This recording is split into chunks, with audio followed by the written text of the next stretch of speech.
এই ভিডিওতে আমরা দেখব অ্যাডোবি অ্যাক্রোব্যাটের সফটওয়্যার কিভাবে আমরা আমাদের উইন্ডোজ পিসিতে ইনস্টল করতে পারি। প্রথমেই আমাদের দেওয়া গুগল ড্রাইভের যে ডাউনলোড লিঙ্কটি ছিল সেখান থেকে সফটওয়্যারটিকে ডাউনলোড করে আপনি আপনার কম্পিউটারে নেবেন। নেওয়ার পর আমরা ঠিক এভাবেই দেখতে পাবো। তা আমরা এখানে এই অ্যাপ্লিকেশনটার উপরে মাউসের রাইট ক্লিক করে মাউন্ট যে শব্দটি আছে এখানে ক্লিক করলেও পারি, অথবা সফটওয়্যারটির উপরে আমরা ডাবল ক্লিক করলেও আমরা ভিতরে চলে আসব।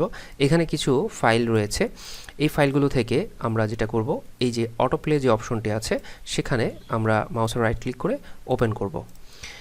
এবার হচ্ছে আমরা দেখতে পাচ্ছি যে আমাদের ইনস্টল করার জন্য প্রসেস চলে এসেছে। তো আমরা এবার জাস্ট ইনস্টল যে বাটনটি আছে সেখানটাতে ক্লিক করব। এরপর ইনস্টলেশন প্রসেসটা শুরু হবে। এখান থেকে আমরা জাস্ট ইনস্টল যে অপশনটি আছে সেই ইনস্টল অপশনে ক্লিক করব। এবার আমরা কিছু সময় অপেক্ষা করব এই সফটওয়্যারটি ইনস্টল হতে, সাময়িক কিছু সময় লাগবে। ইনস্টলেশন কমপ্লিট হলে তারপর এখানে কমপ্লিট অপশনটি আসবে, ততক্ষণ পর্যন্ত আমরা একটু অপেক্ষা করি।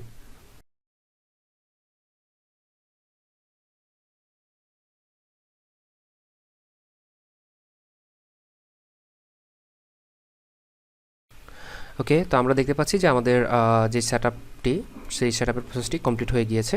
এবার আমরা ফিনিশ বাটনে ক্লিক করব। এখন আমরা আমাদের স্টার্ট মেনুতে আসব। স্টার্ট মেনু থেকে অল প্রোগ্রামস, এখান থেকে আমরা দেখতে পাবো যে আমাদের অ্যাডোবির অ্যাক্রোব্যাট যে অপশনটা সেটা চলে এসেছে, আমরা সফটওয়্যারটি চলে এসেছে। জাস্ট আমরা এখানে ক্লিক করব, এবার অ্যাপ্লিকেশনটি ওপেন হবে। দেখতে পাচ্ছেন যে আমাদের অ্যাডোবি অ্যাক্রোব্যাটের যে ইনস্টলেশন প্রসেস কমপ্লিট হওয়ার পর আমরা প্রোগ্রামটিকে ওপেন করলাম এবং আমাদের প্রোগ্রামটি ওপেন হয়ে গিয়েছে এবং এটি ফুললি অ্যাক্টিভেট অবস্থায় আছে।